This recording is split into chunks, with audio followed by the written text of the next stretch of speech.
ดงมักมีสุกก็เลยเอามาให้แม่ย่าแต่ว่าสุกอุ้ยสุกละเน่าเมดเนาะไปตัดเสียดายคักฝนตกหำมาพอเพิ่นได้แนวกินแซ่บพอดีว่าจะเม่นเคี้ยนั่นเม่นเม่นมากยังเม่นเม่นกระโปรงมะพร้าวแล้วเม่นเหม็นควัดไปเฮ็ดกระบวยได้บัดนี้นะเม่นเพิ่นได้แนวกินแซ่บเบิ่งแหน่เดี๋ยวสน้อยให้เบิ่งว่าเพิ่นได้หยังกินค่ะได้หยังกินได้หยังกินมกไข่มดแดงมดแดงอุ้ยเฮามีแต่ไข่ไก่ไม่แต่ไข่ไก่ไม่ไข่มดแดงโอ้ยจำอยู่บวยแซ่บบ่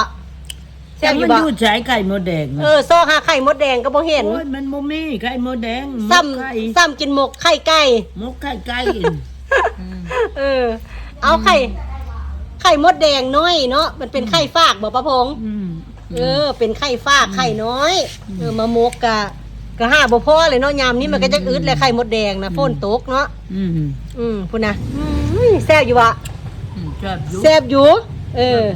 ไข่มดแดงน้อยก็แซ่บอยู่มึงในซ่องขนาดซ่องหาไข่มดแดง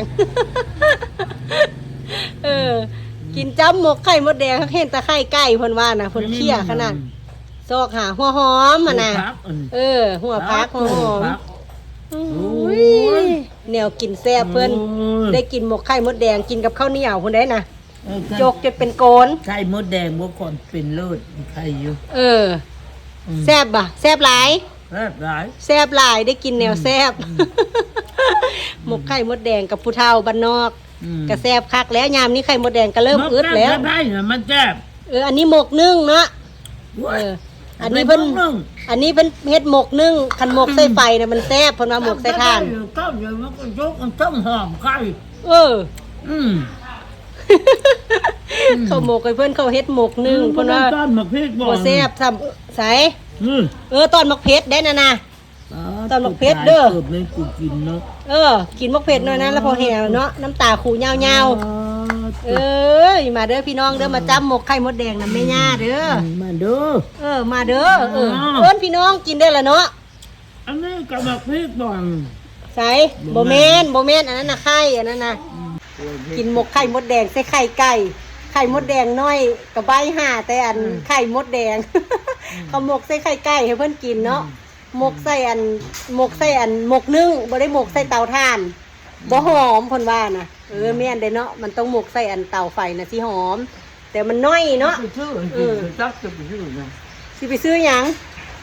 คืออยากไปซื้อแนวกินก็จะสิซื้อหยังเพิ่นว่าจำอันนี้แล้วก็อิ่มแล้วนี่ไงแซ่บน้องเอิ้นพี่น้องกินนำแน่มาเด้อมาเด้อมากินหมกไข่มดแดงต้มเนื้อแดงแซ่บ